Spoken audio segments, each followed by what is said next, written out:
It was the first time anyone inside the mansion heard the old man cry. The sound echoed through the marble hallway like a forgotten memory, freezing every guard, every servant, and every loyal soldier in place. The father of the most feared mafia boss in Italy had not spoken a full sentence in nearly 6 years. He sat silently every day by the same window, staring at a vineyard that no longer belonged to the family, while everyone around him believed the old man had buried his heart forever. Then, on a rainy afternoon, a young housemaid carrying a tray of tea looked into his tired eyes and whispered a single Italian word. In that instant, the old man's hands began to tremble, tears filled his eyes, and the entire mansion realized they had just witnessed something no amount of power or violence had ever accomplished. Before we continue this unforgettable story, please take a moment to like this video, leave a comment, share it with someone who believes in kindness and second chances, and subscribe to the channel for more emotional stories that remind us love can reach places fear never can. The De Luca estate stood high above the hills outside Florence, surrounded by ancient stone walls and armed guards who watched every road leading toward the mansion. Everyone in Italy knew the De Luca family. Newspapers called them businessmen, politicians greeted them with respect, but whispered conversations described them differently. They were a dynasty built on fear, loyalty, and silence. At the center of it all stood Matteo De Luca, a man whose name alone could empty restaurants and silence crowded rooms. He ruled with discipline instead of rage, making him even more terrifying because every decision he made felt carefully measured. Yet inside the mansion, there was one person even Matteo could not save. His 83-year-old father, Lorenzo De Luca, had once been a proud vineyard owner long before the family entered the dangerous world that eventually consumed them. Lorenzo had loved the soil more than money and believed grapes deserved patience, not greed. Years earlier, tragedy struck when Matteo's younger brother died during a violent conflict connected to the family's criminal empire. Lorenzo blamed himself for allowing ambition to replace honesty. From that day forward, he slowly stopped speaking. Doctors called it trauma.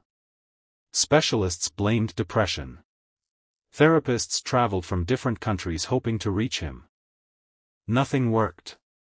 Eventually everyone accepted the silence. Everyone except Sofia. Sofia Romano was only 24 years old when she accepted work at the mansion. She was not rich, powerful, or connected. She came from a small village where her late grandmother had raised her with stories about compassion being stronger than pride. After losing both parents in a traffic accident, Sofia worked countless jobs simply to survive. Cleaning houses, caring for elderly neighbors, serving coffee in cafes, she never complained because kindness had become the only inheritance life had left her. When the agency offered work at the De Luca estate, people begged her not to accept. They warned her that the mansion swallowed hope. They said servants disappeared without explanation, that nobody smiled inside those walls, and that fear lived in every corner. Still, Sofia accepted because she needed the salary to pay debts and continue supporting the orphanage where she volunteered every Sunday. Her first weeks felt exactly as people had described. Servants walked quietly, never making unnecessary eye contact. Security guards spoke only when required. Even the birds seemed afraid to sing near the enormous estate. Lorenzo remained seated beside his window from sunrise until sunset, rarely acknowledging anyone entering his room. Every morning Sofia brought him breakfast. Every afternoon she replaced untouched tea with fresh tea. Every evening she gently adjusted the blanket covering his legs. She expected nothing in return. Unlike everyone else, she never treated him as a broken legend. She treated him as an elderly man who deserved dignity. Weeks became months. The old man never answered. Many servants laughed at Sofia's determination. Others pitied her innocence.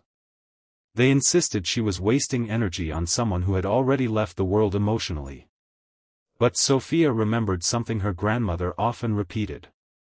Sometimes silence is not the absence of words. Sometimes it is pain waiting for someone patient enough to hear it. One rainy afternoon changed everything. Lightning covered the hills while dark clouds swallowed the afternoon sun. Sofia entered Lorenzo's room carrying warm chamomile tea. She noticed an old photograph lying face down beside his chair. Curious but respectful, she gently picked it up. It showed a younger Lorenzo standing proudly beside endless rows of grapevines with his smiling wife. Without thinking, Sofia looked at the photograph, then at Lorenzo. Softly, almost like a prayer, she whispered one simple Italian word. Casa. Home. The old man's eyes widened. His breathing changed. His fingers tightened around the blanket. Tears slowly rolled down deeply wrinkled cheeks that had remained dry for years. For several endless seconds nobody moved. Then Lorenzo quietly whispered another word. Finalmente. Finally. Outside the room, a guard accidentally dropped his radio. Inside the hallway, servants stared in complete disbelief. News traveled through the mansion within minutes. By sunset, Matteo himself stood outside his father's bedroom. The feared Mafia boss entered expecting another disappointment. Instead, he found his father holding Sofia's hand while silently crying. No miracle had happened overnight. No magical cure existed. But for the first time in years, Lorenzo looked present. Matteo dismissed everyone else and quietly thanked Sofia. It felt strange hearing gratitude from a man famous for commanding fear instead of offering appreciation. Sofia explained she had noticed the old photograph for weeks. She believed Lorenzo wasn't trapped by illness alone. He was trapped by the loss of home, not merely a building but the peaceful life stolen by choices the family could never undo. The word casa had reminded him of who he had been before guilt consumed him. From that day onward, Matteo requested Sofia spend extra time with his father. Their daily routine slowly transformed. Instead of forcing conversations, Sofia simply sat beside Lorenzo reading old Italian poetry. Sometimes she described gardens blooming outside. Other days she spoke about children laughing at the orphanage. Occasionally she remained completely silent because she understood companionship didn't always require words. Little by little, Lorenzo responded. First with nods. Then short sentences. Finally entire memories. He described harvesting grapes with his wife before sunrise. He recalled teaching little Matteo how to prune vines without damaging them. He admitted every fortune built afterward had never matched the happiness contained inside those simple mornings. For Matteo, hearing these stories felt like discovering a father he barely remembered. Power had stolen years neither man could recover. One evening Lorenzo asked to visit the abandoned vineyard. The request shocked everyone. The land had been sold long ago after violence destroyed the family business. It now belonged to another family.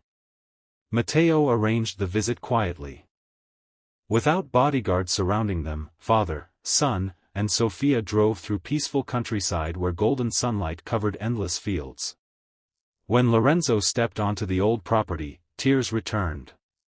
The vineyard had changed. New owners cared for it with love.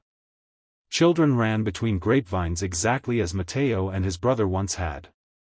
Instead of feeling anger, Lorenzo smiled. He walked toward the current owner and apologized for the pain his family's past had brought to the region. The elderly farmer recognized him immediately. Years earlier, hatred might have ruled that meeting.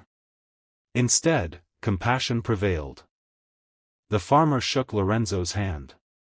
He said the vineyard had finally become a place where families laughed again instead of fearing armed men. Lorenzo closed his eyes. The burden he carried for years seemed lighter. Watching his father embrace forgiveness affected Matteo more deeply than any enemy ever had. That evening, driving back to the mansion, Matteo remained unusually quiet. He finally understood that protecting family meant more than defeating rivals. It meant healing wounds. Over the following months, remarkable changes spread throughout the De Luca estate. Matteo quietly withdrew from many criminal operations, investing instead in legal businesses connected to agriculture, wineries, and community development. Scholarships were created for children who had lost parents to violence. The orphanage Sophia loved received anonymous donations that transformed crumbling buildings into welcoming homes. Nobody publicly connected these changes to one quiet maid. But everyone inside the mansion knew. One act of compassion had redirected an entire family's future. Lorenzo regained enough strength to spend mornings walking through the mansion gardens with Sophia. He laughed again. He shared recipes his wife once cooked. He taught young gardeners how to care for olive trees and vines with patience instead of force. His greatest lesson was simple. Fear may control people for a season. Love changes generations. Years later, when Lorenzo peacefully passed away in his sleep, the funeral looked nothing like anyone expected for the father of a feared mafia dynasty. Instead of politicians and criminals filling every seat, hundreds of ordinary villagers arrived carrying flowers grown in their own gardens. Many had benefited from scholarships, community programs, or quiet acts of generosity funded by the transformed De Luca family. As Lorenzo's coffin left the small countryside church, Matteo noticed Sophia standing quietly near the back, avoiding attention as always. He realized history would never remember how empires changed. Books would mention business reforms. Journalists would analyze financial decisions. Experts would debate strategy. Almost nobody would know everything began because one young woman remembered that every wounded soul still longs for one thing above all else: home. If this story touched your heart, please like this video, share it with someone who still believes kindness can change even the hardest hearts, subscribe to the channel, and let us know your thoughts in the comments because your support helps these inspiring stories reach more people.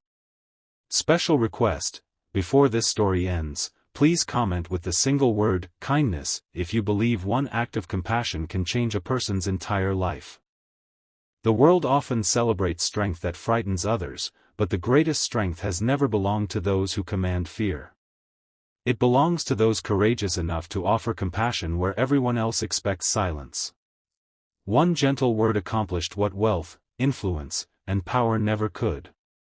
It reminded a broken father that beneath every title, every mistake, and every lifetime of regret, there is still a human heart waiting to find its way home. And sometimes, the smallest act of kindness becomes the beginning of the greatest redemption anyone could ever imagine.